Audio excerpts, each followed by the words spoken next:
tonight we're here for Clay McLeod Chapman. And I've had the distinct pleasure of knowing Clay for a very long time. I believe we're over 20 years or so now, if I'm not mistaken. I often poke the bear a lot by calling Clay my hero, but I mean, absolutely. Clay is a screenwriter with credits that I always impress me. He is a writer of comics. He has written middle grade. He has written horror. He has short story collections. Basically, if there's a wall he can write on and have it put in print, he's going to do it, and he's going to do it well. So I'm always thrilled to have an opportunity to talk writing with Clay. So, sir, welcome. Hey, how's it going? I'm doing well. How about yourself? I'm doing great. This is amazing. Like, I feel like, we were talking before Showtime and you know, asking that question of like, are these virtual events the wave of the future? And I don't know, like I do miss the kind of in-person, kind of tangible, like we're in one place together.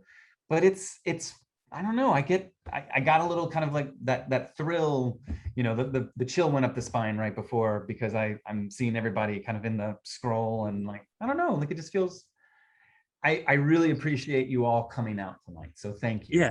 And I get to Yes. put my kids to bed later. So it's like a win-win. It's a win for everybody. No, and I do want to say that I have over the years seen you in, as you have me, in a various array of hair and beard combinations. This is my favorite, the whole salt and pepper thing that you got working down here. It is sharp. It is looking good.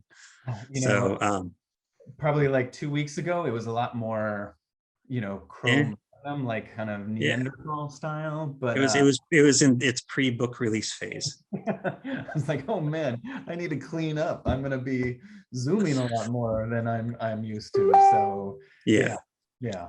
And I'm definitely always feeling like I need to drop this, because I did actually tune in last week. I will not be able to match the energy or aura of an Elijah Wood, but I will do my best. I will not. When you read, I'm going to turn my screen off, so I'm not sitting there fawning over you the way he does, because I cannot match that. Well, okay, here's the thing. Like that was, I have like one famous friend. Hey, And that's a good. It's a good one. I mean, I don't know. I've never pulled that card before, the friend favor card. And like, Mhm. it is utterly terrifying to be releasing a book right now, because I want to believe people are buying books. I want to believe people are reading books. Like I want to Mhm. believe that like the world keeps churning. But I don't know. I don't know. So I panicked and did that. Like, I'm not too proud to beg for everybody. I mean, I did it to you. Like, it's just like, like this is the ask. Like, Mhm. can you do something? Can you help me? Can you? Mhm. Yeah, yeah. No, I uh, understand. I just like having fun with that. I mean, look, never mind. We'll move on from last week. Let it But go. we are here. But Whoa. we are here to talk about Whisper Down the Lane, and on the heels of the remaking. Hey, look at that! You happen to have a copy there. Go figure. If you, yeah, on the heels of the remaking, which was a fantastic. I don't know. I just loved the way you structured that story over the different methods of storytelling over decades. You've managed to stay, at least as an idea, in a specific decade this time, right? So at least most two, but I mean predominantly we're in the era of the 80s, Yeah. where we get to talk a little bit about Satan and what Satan is doing in terms of corrupting people. And so, I mean, just if I were to give you that annoying question that writers get asked and say, "Hey, what is your book about?" What would you summarize this as? You would think I would have it down at this point, but I totally don't. Let me see if I can do it. Um, I mean, Whisper Down the Lane is it is set in two different timelines, 1983 and 2013.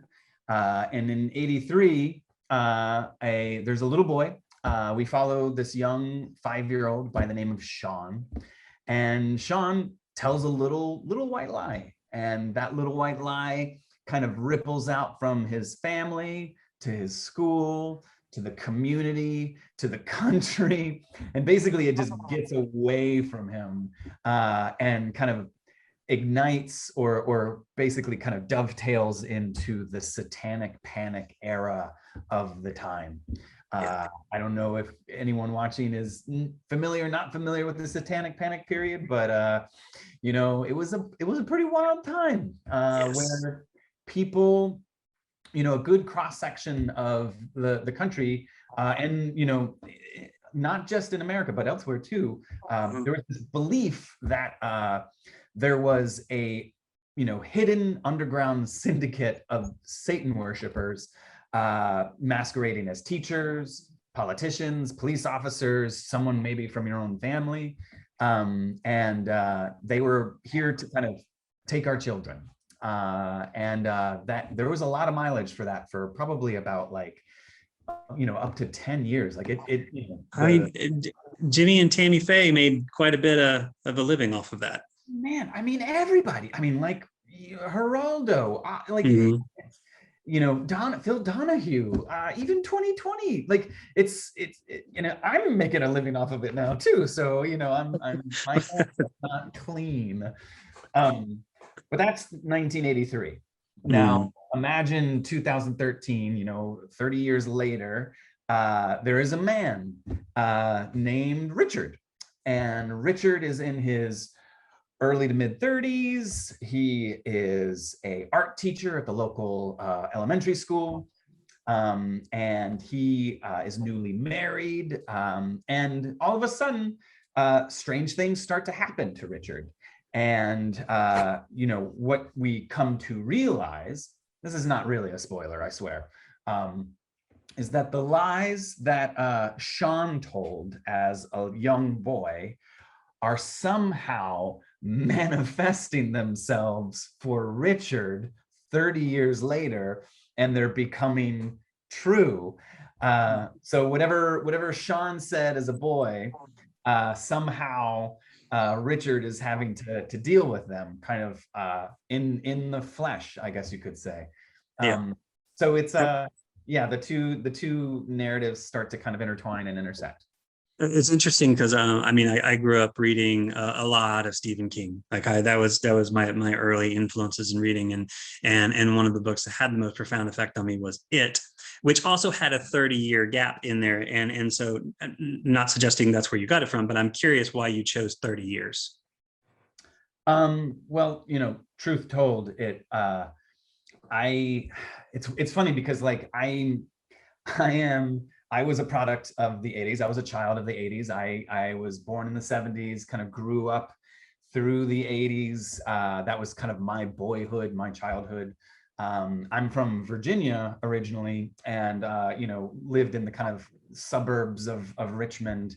And you know, all of our neighborhood friends, basically after school, we would hop on our bikes and just kind of schwinn through the neighborhood, and it's kind of a miracle that we didn't break our necks. Like you know, we kind of risked life and limb in this kind of like that kind of just, you know, Spielbergian kind of boys adventure. And but rather than kind of like launching off into the stratosphere, we would just launch off of and then like land on our butt. So we got a lot of bruises and scraped knees.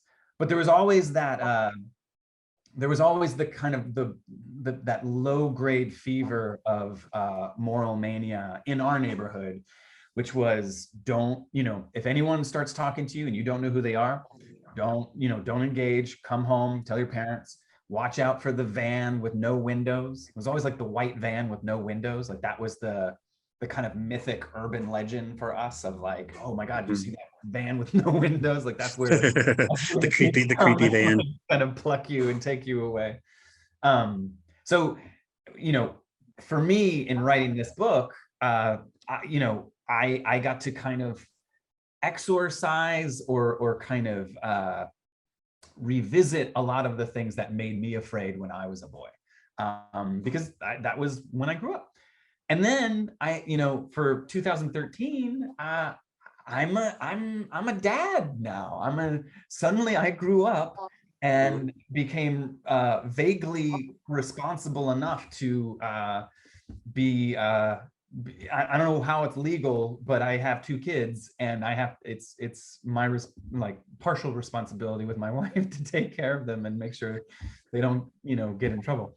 But as that adult, as that father, every day, maybe this is a little bit more pre-pandemic, I would, you see your kids off to school, and there's just this feeling of like, oh my God, they're not here. I can't protect them anymore. So for me, like, it was always like, I don't know why. And maybe it's because I'm a genre writer, but like, I'm creating these worst case scenarios for my own, where I'm casting my own children as the leads in these kind of like nightmare scenarios of like, oh my God, they've been kidnapped, or like, they're like, they broke their neck, like awful stuff. And this book kind of allowed me a chance to kind of rectify these very stark kind of periods of my own life. I'm not writing about myself, but I'm writing about things that are like, that I'm terrified of, that I'm afraid of.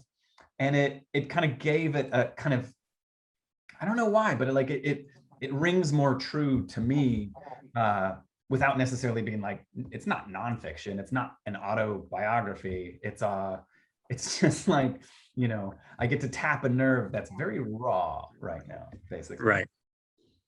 As we are having our conversation, if you all have questions, please do click the Q&A button at the center of the bottom of your screen. We will get them as we go along and try to get to all of them.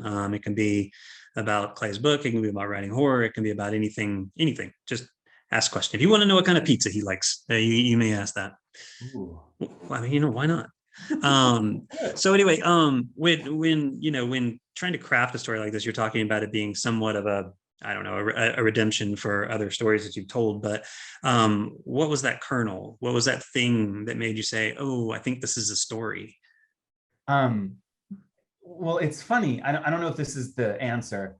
I was having dinner with my mother years ago, like years and years ago now, like as an adult, but like, a while back.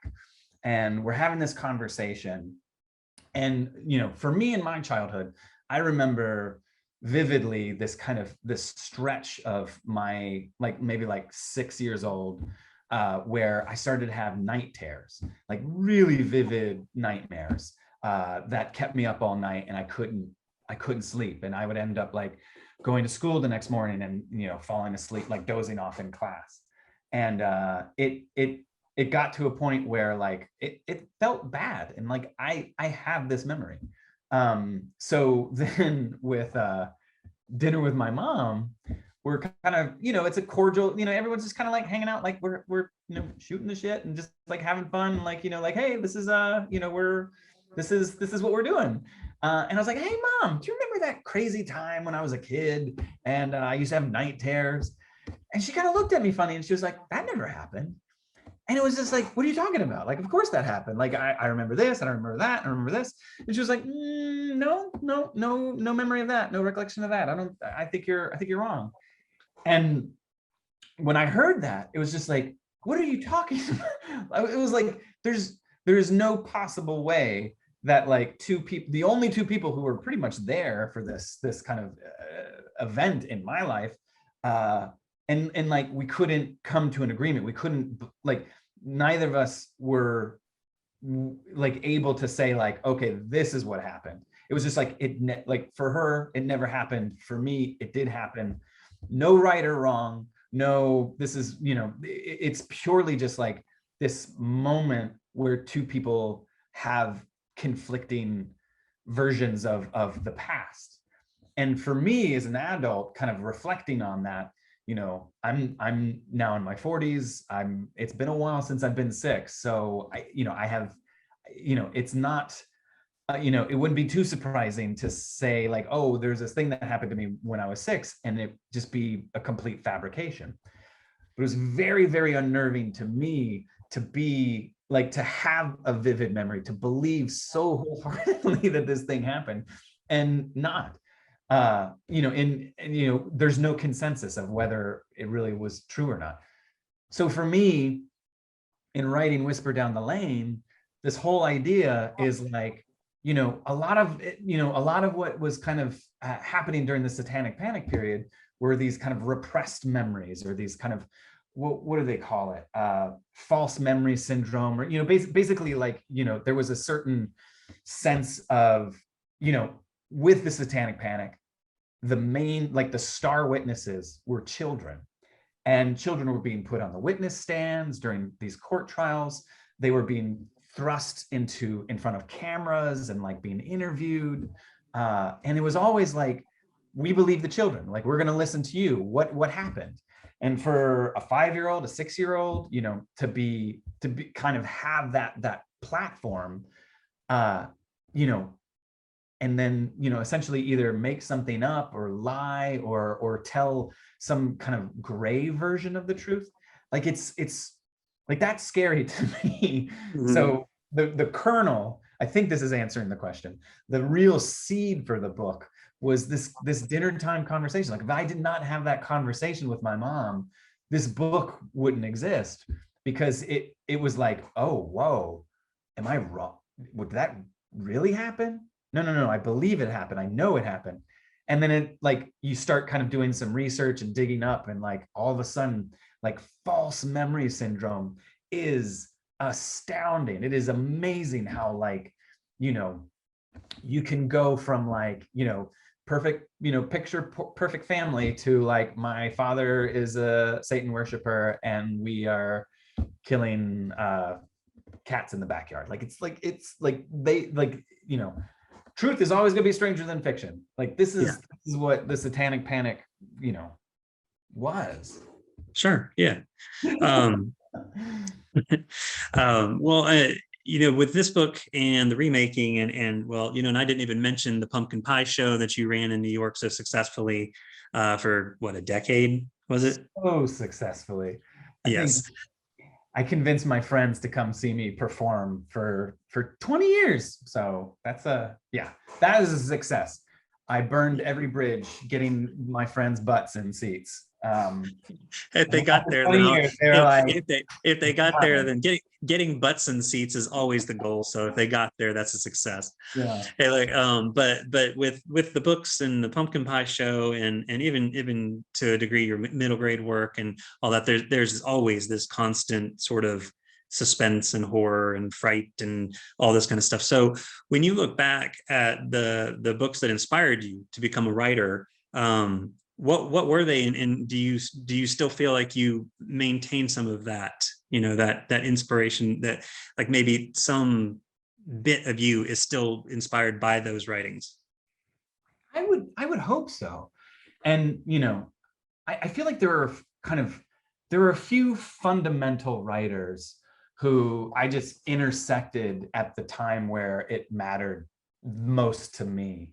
And they're really kind of, of course, like, I mean, I read Stephen King. Like, I remember reading Stephen King in 7th grade English class and not listening to my teacher. So, right. Like, I mean, Stephen King was like clear, like he's the foundation. But what's nice about Stephen King is that he's the gateway to H.P. Lovecraft, Edgar Allan Poe, Ramsey Campbell, I mean, the list just goes, just follow the rabbit hole. But like, I mean, I remember, there were like very specific books or very specific writers. I read this novel, Geek Love, by Catherine Dunn, when I was 13 years old. I think it came out in 90, it was either 90, 91, 92.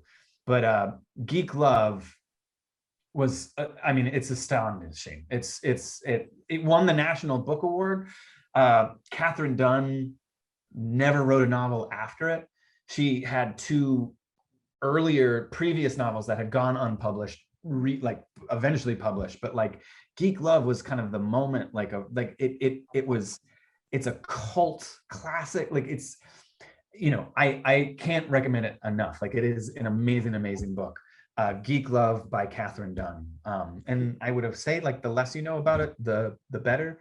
But it's not a horror book per se, but it's utterly horrifying. It is, you just gotta watch it, read it. It's phenomenal. But then there was this one poet by the name of spelled AI. And I have first encountered her my freshman year in high school.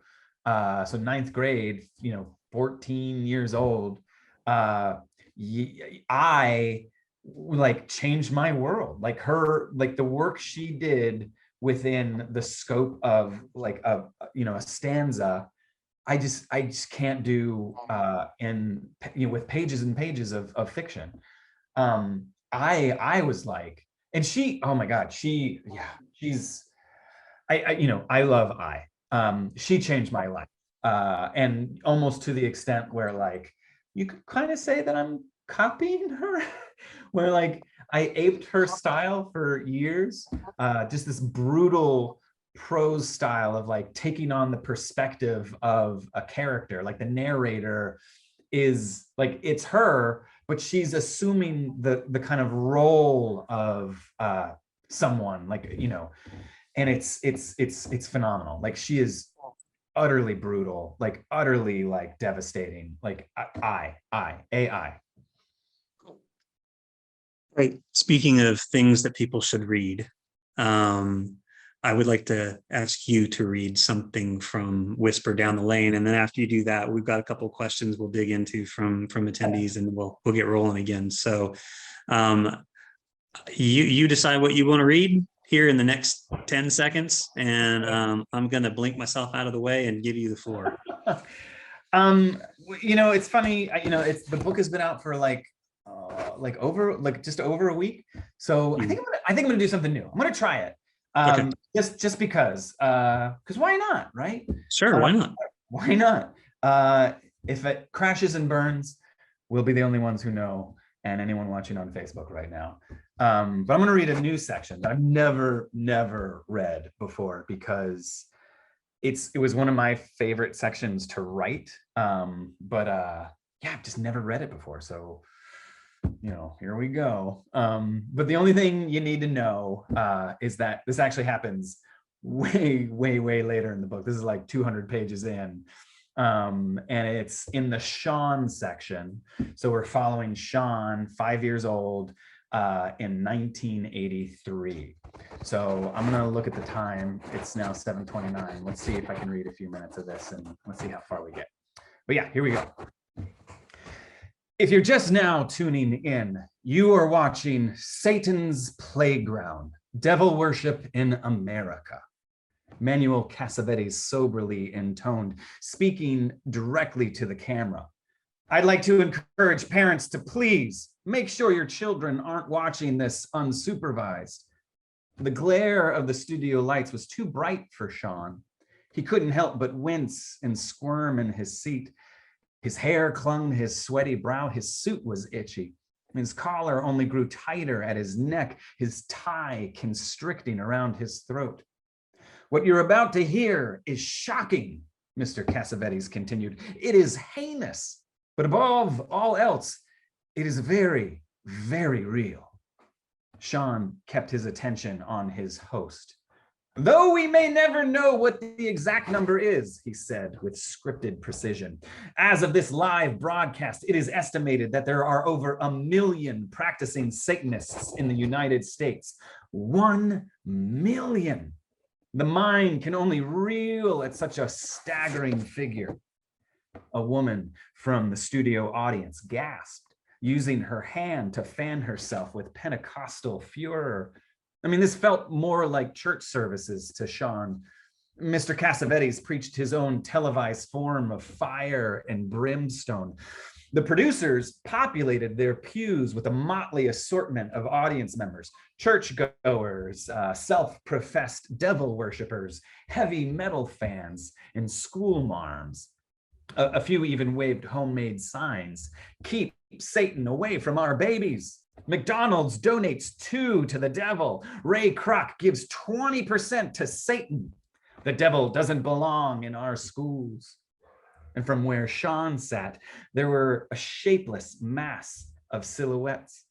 He hardly understood why he was here. He only knew that grown-ups had become very interested in his story. These devil worshippers are a highly organized, well-funded operation, wholly unknown to those around them, Mr. Cassavetes said. They can be members of your church, your school, your own family. They can be the parents of your children's classmates, politicians, or even police officers. The people we trust with our safety, our lives, they are everywhere. And the moment the man with the headset announced that they were taking a commercial break, Mr. Cassavetes seemed like a completely different person. His body relaxed, all that fury faded.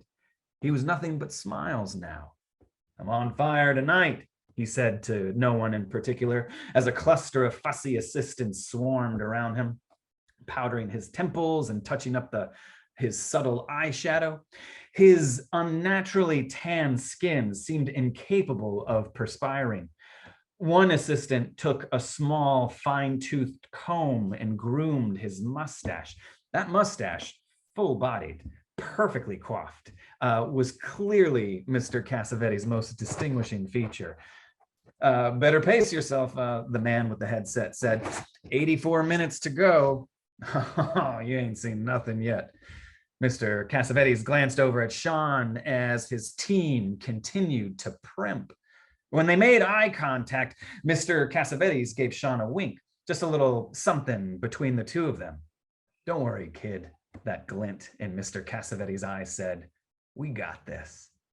Sean and his mother had originally been in the live studio audience in the front row.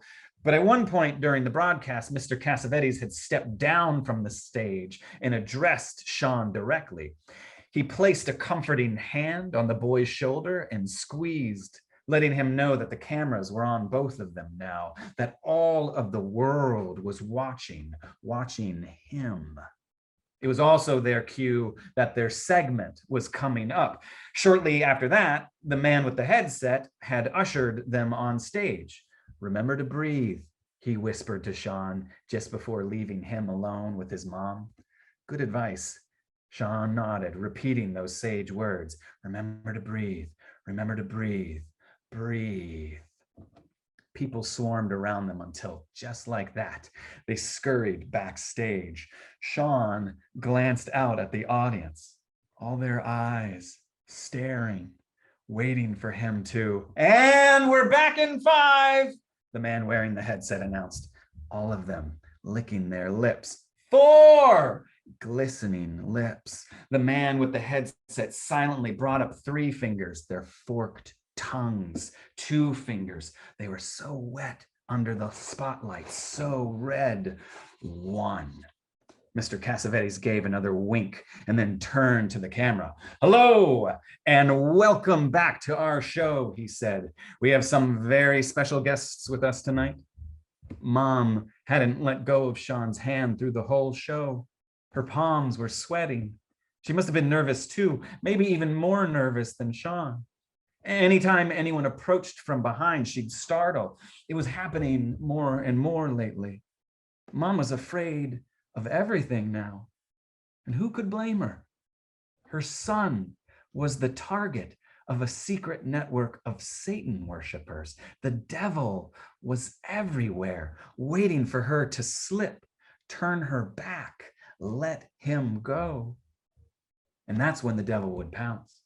That's when his devotees would take Sean away from her. She couldn't tell for sure who they were or how many, but she was positive that they were among them right now, hiding in the studio audience, perhaps even on the television crew. They look just like us, was how Mr. Cassavetes put it. They are everywhere. I think I'm going to end there. We'll see that. How about that? Bravo, bravo, bravo. For those of you who have never heard Clay read before, he is a gifted performer and storyteller, and I love listening. I remember, and I will always remember, and I tell the story all the time, going to the James River Writers Conference in 2019, and just the timing being perfect with you being on tour for the remaking. And there at the Edgar Allan Poe Museum, you read the opening of that book without the book in front of you for 15 minutes. And it was the most amazing and awesome thing that I had seen you do. And I've seen you do a lot of awesome things. But no, that's a great section. You should definitely read that one some more too. Yeah. Okay. Yeah. Okay. Yeah. How was that like? That was like 5, 7. That was like 8-ish minutes. Yeah, you were right about about 8 to 9 minutes. Okay. Yeah, 8 to 9 minutes. Yeah. Man, I just want to keep going. But yeah. Well, I promise you, everybody here would be perfectly happy if you kept going and going and going and going. It's funny. Like there's, if you go to YouTube, there is the Geraldo special is online. You can find it, and it is a real. I mean, it's a 2-hour special where basically Geraldo did what Geraldo does best, and he kind of dove in with his kind of investigative journalism and was like, I'm going to find those devil worshippers. And it was I don't think he found any per se, but that didn't stop him from filling 2 hours of airtime. It never does. Nope. So we got a few questions here from folks. Got one from Jim that is, when writing horror, is there any subject you consider taboo? Well, that's an interesting question. I have to say, Jim, thank you. Zach, you might not know this, but Jim was the one who basically kind of put the bug in my ear to like reach out to Eagle Eye and make this happen. So thanks, Jim. Yeah, he's the poker. So cool, excellent. Blame him for everything. But to answer the question, it's funny because like I think you should write about whatever you want to write about, and I think that like it's not so much that there's things that I find too taboo. I mean, there's definitely things that are very taboo that maybe I wouldn't want to read, but I don't think that necessarily should stop someone from writing them, I guess. What I like the most about genre, and this goes a little bit beyond tabooness, but just goes to like horror in general. I don't think there's any other genre that has such a kind of broad umbrella to it. Like I think, like I love a good trauma movie. I love The Toxic Avenger. I love the Rosemary's Babies and The Exorcists and the kind of highfalutin kind of grandeur of like the operatic horror. But there's just something for everybody. There's slashers. There's, I mean, you name it. And like, and not just film, but of course literature as well. And like, I don't know, like I find the most comforting thing about the genre is that you can find the thing that you want within it that scares you, and that might not be what scares somebody else, and that's okay. And it's kind of cool that like we all get to find our things within this genre that are really that kind of affect us. But as far as writing something that's too taboo, it's funny because like I think parenthood has made me very sensitive to everything now. It's not like before I had kids, I wasn't like writing things that had wholesale slaughter or anything like that. But like, I think that like maybe I'm maturing, so the writing maybe hopefully is getting better. But I was actually going to ask right off of this is how you felt about the idea of someday your children reading these books. And I feel like that has to play in it some, that whether subconsciously or not, that there's like, I know they're going to read this at some point. I don't want them to think that daddy is a mass murderer. Well, it's funny. I mean, like, every day is kind of Halloween in our house here. So, I want my boys, I want to, it's not so much that I want to protect them as much as I just want them to come by their horror as naturally as humanly possible.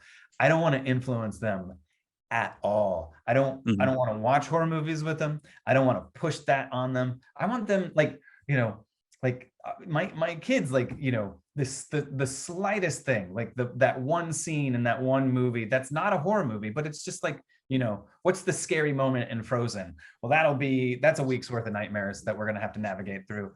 They are so delicate right now, and fear is like a very palpable thing for children, that like I I want to maintain that for as long as possible.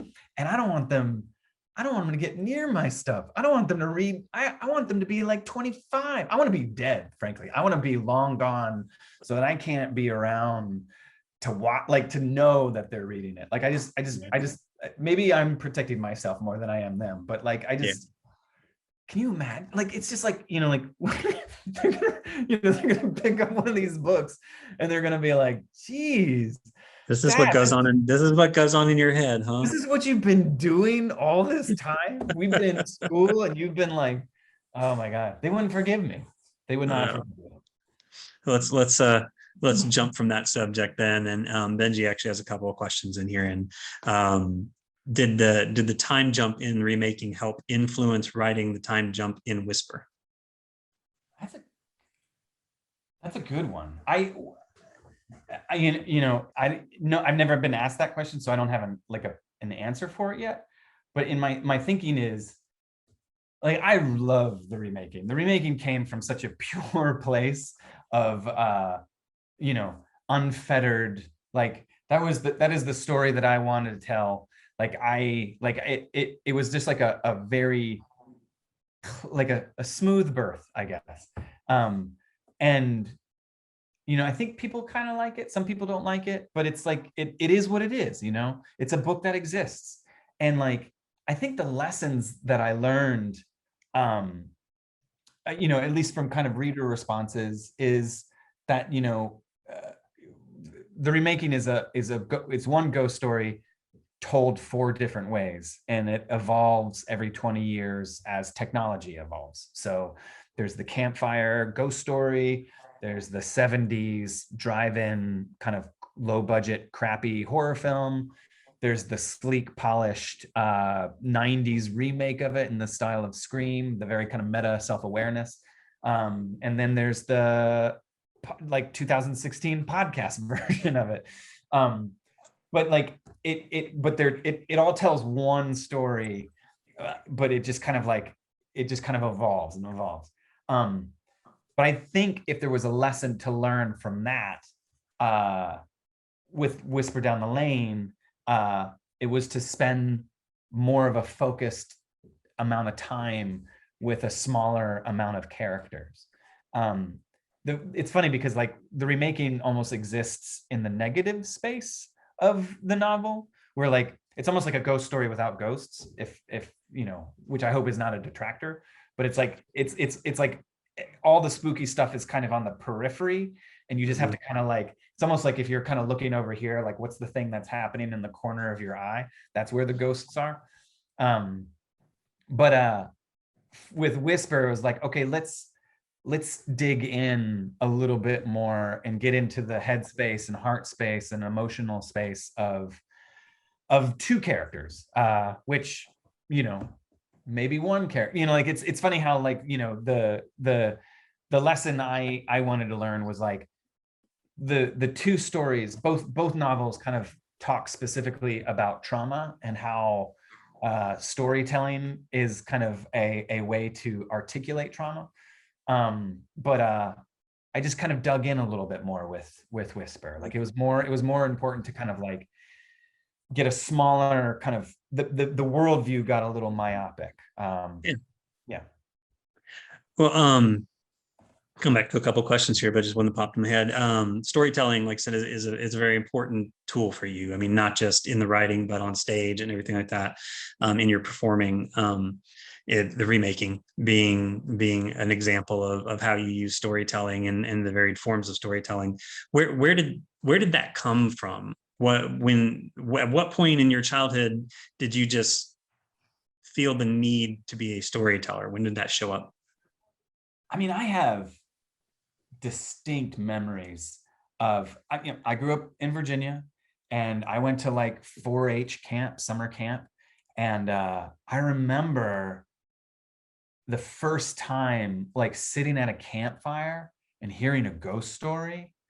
And it is, I mean, it's kind of like, I'm getting that moment of like, oh my God, because ghost stories at a campfire to me is the most, it is the bedrock of of theater in my mind. Like I love, like, not only is there the performer delivering content, but there is a sensory experience and an interplay exchange going on between performer and audience member, where yes, you're hearing a yarn being spun, but as that audience member, your imagination starts to engage, and all of a sudden it's like, what's that, like there's a feeling behind me, like what's, like I heard something over there, like what's that? And like the, yeah, there's the story, but there's everything that wraps around it that, like, I've been dying to replicate that experience for decades now. Because, that story, I remember the ghost story too. It was the legend of the Tailypoo, which is like Blue Ridge folklore. And like to this day, if I could go back, if I could be in a time machine, I would go back there just to relive, re-experience that moment. And theater, that was introduction to theater. That was the introduction to storytelling. That was the introduction to the oral tradition. That was the introduction to ghost stories, horror. It was the nexus of so much stuff. 1989, summer camp, like my first overnight camp experience, Wow. And some stoned camp counselors like, I'm going to tell a ghost story to these 5th grade punks. And I was just like, that was it. That's all it took. Yeah. Awesome. All right. So see, Benji says, so you wrote the most terrifying version of Spider-Man ever seen.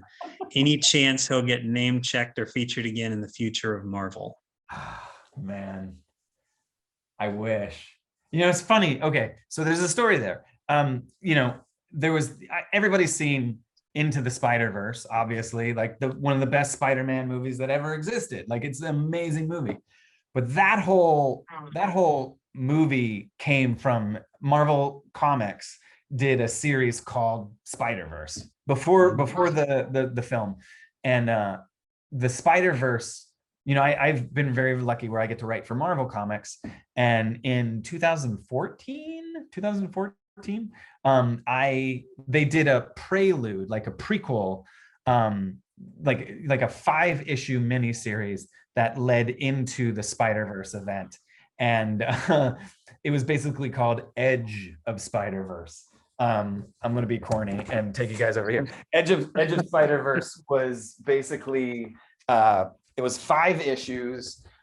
They picked 5 different writers to do their own comic, and I was asked to reboot and retell the Peter Parker origin story as if it were a horror movie. So I basically got to write the horror movie version of Peter Parker's story. So what is that? What happens if, we all know the origin story. Peter Parker gets bit by a radioactive spider, and, he becomes a superhero, and, with great power comes great responsibility. But what if instead of turning into a superhero, he turns into a super monster? And, that was kind of my take into it. I'm not going to share too much, but that's basically that's what Nice. Peter Parker becomes in my head. So yeah, and I mean that was that was a long time ago, almost 10 years ago, not quite, Mm-hmm. but every so often there'll be like a little listicle that pops up, like here are the scariest Spider-Man. Like there are like a million Spider-Mans out there. I am dying. Like when they made the first Spider-Man movie and they had all of those Easter eggs of all the other Spider-Mans, like there was like just the faintest flicker of like maybe they'll put my Spider-Man in, but no, never. No. This guy, he I mean, it's a spoiler, but he doesn't live very long. But he probably shouldn't. It gets pretty gross. I'm not surprised. Um, so go back to the actual act of writing horror, and being a writer with the credits that you have in your position, you're probably often asked questions that begin with, "What advice would you give?"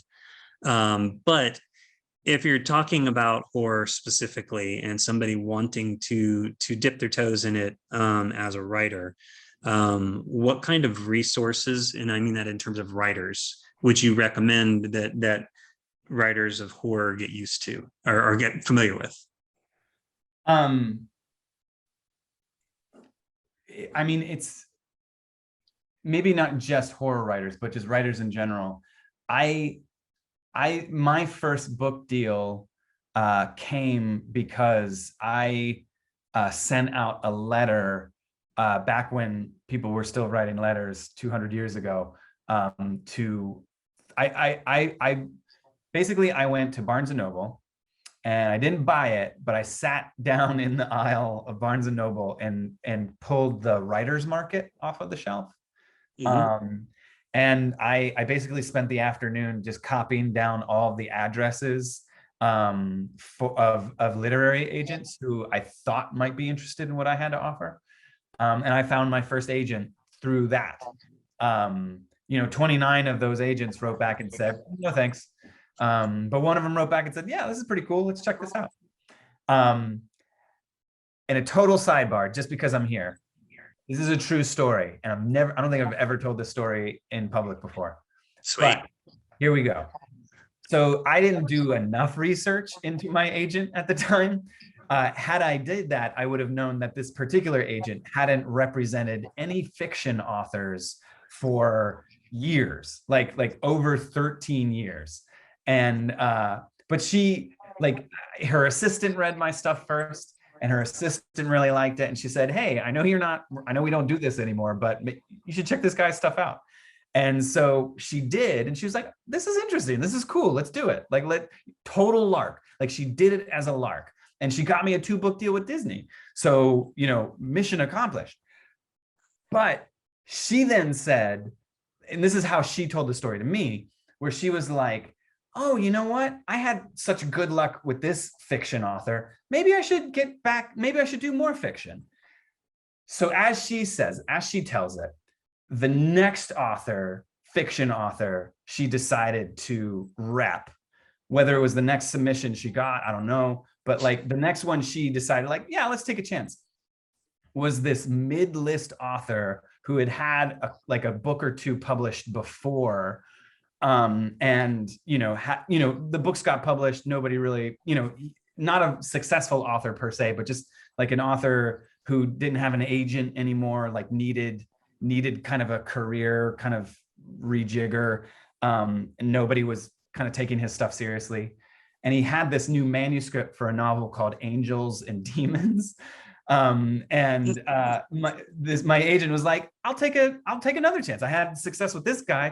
Look at you. You created Dan Brown. I created Dan Brown. I want to go on record as saying I am responsible for the Da Vinci Code, and I have not seen one red cent from that book yet.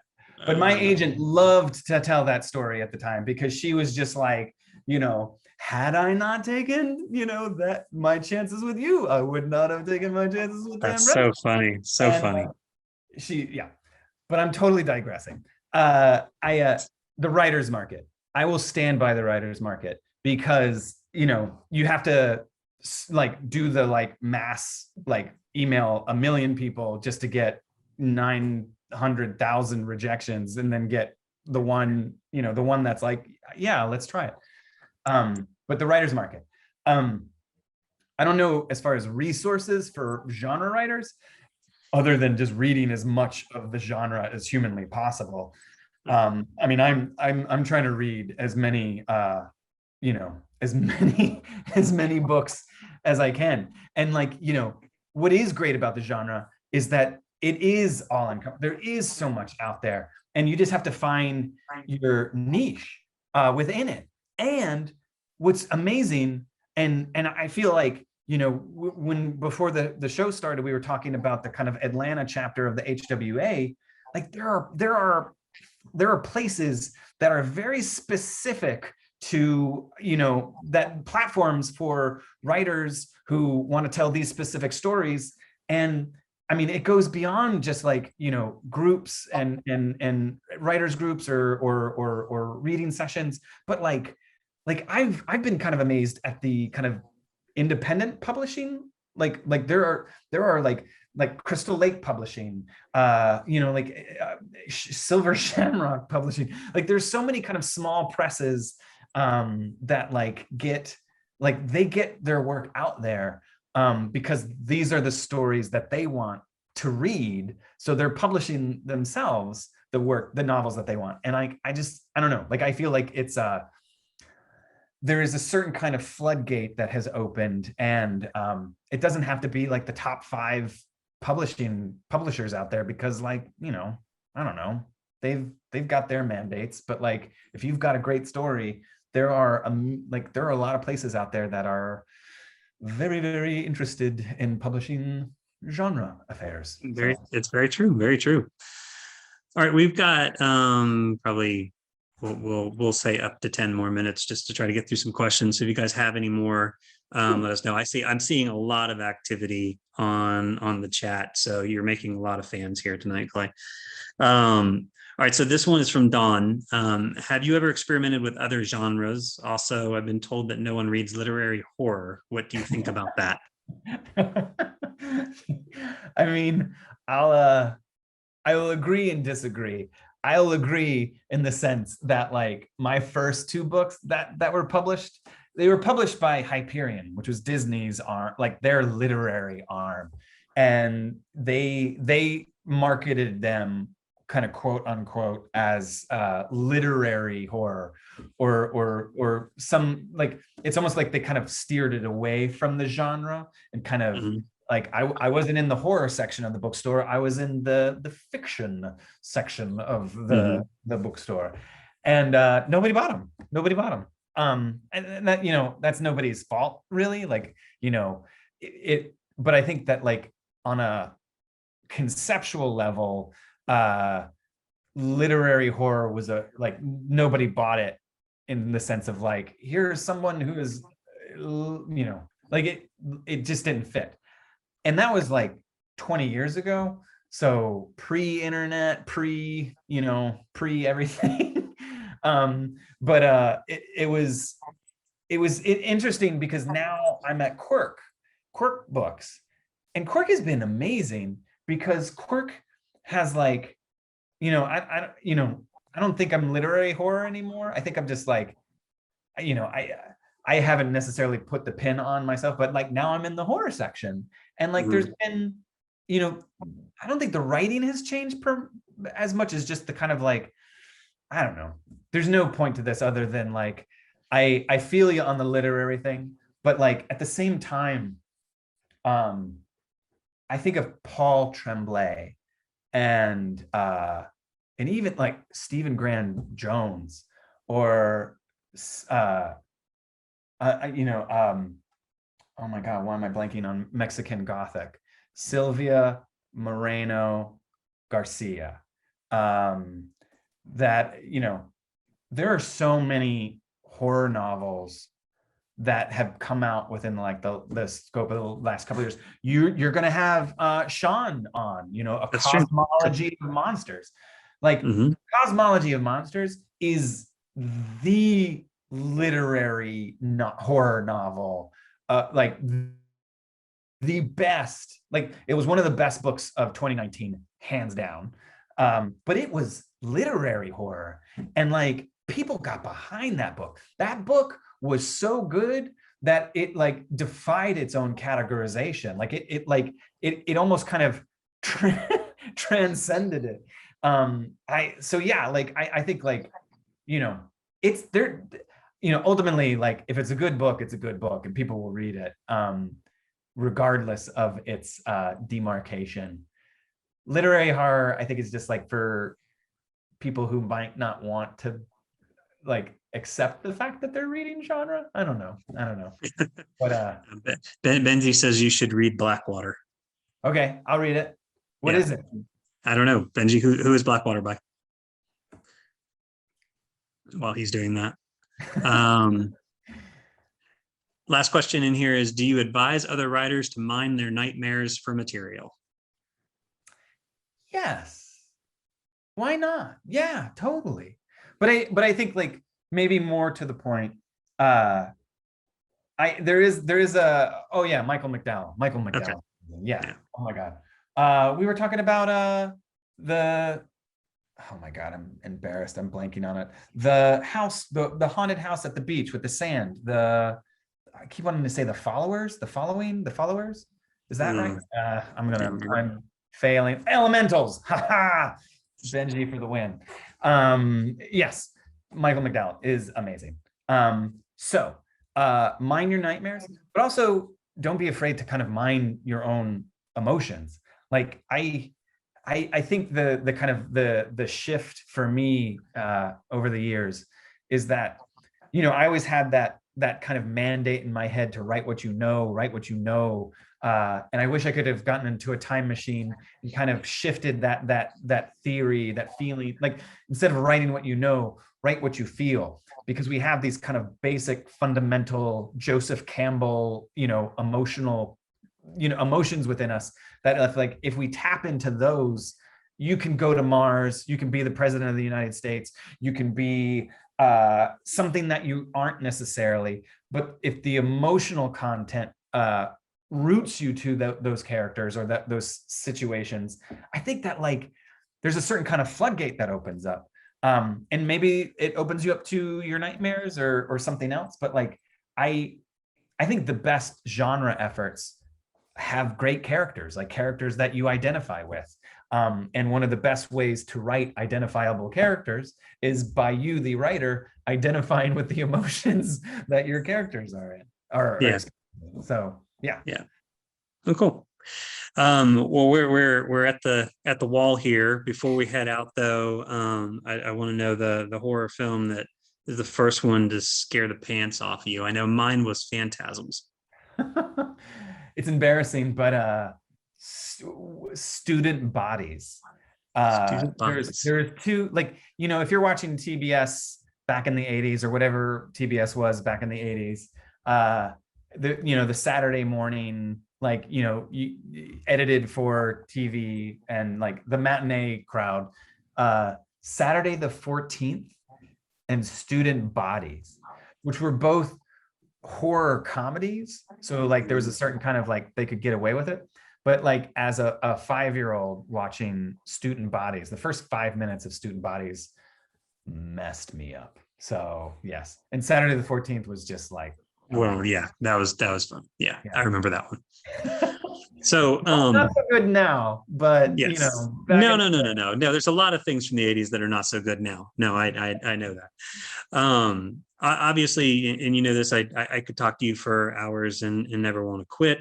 But we're gonna draw it to an end there. So thank you, Zach. Thanks to Eagle Eye. Thanks to Crystal. Thank you to Broadleaf. Thanks to Jim. Thank you to everyone. This is super, super amazing. And if you're looking for something to read, Buy it at Eagle Yes, Eye. please support Clay. Not, I mean, not even just buying this book, but I mean, buy all of his work. Buy anything. You're not going to be disappointed with it. And I will always invite Clay. You've been to a couple of the conferences. We've done a couple of these now. Pretty much anytime you have something out, we're going to do something. And we seem to have done well because everybody seemed to enjoy themselves. So thank you as always, sir. It's an honor and a pleasure every time. And thank you to all you for being here. Thank you to Eagle Eye for partnering with us. And please do join us for upcoming Right Now programs, poetry coming up next week, Sean Hamill in 3 weeks. And please join us with the conference this year. Registration opens May the 3rd. And I will have a copy of this chat if anybody wants it, because there were a lot of resources in here because Crystal was just kicking it. So if you want if you would like a copy of the chat, just shoot me an email at zach@broadleafwriters.com and I will send it over to you so that you have that. And with that, good night all. Take care, guys. Stay safe.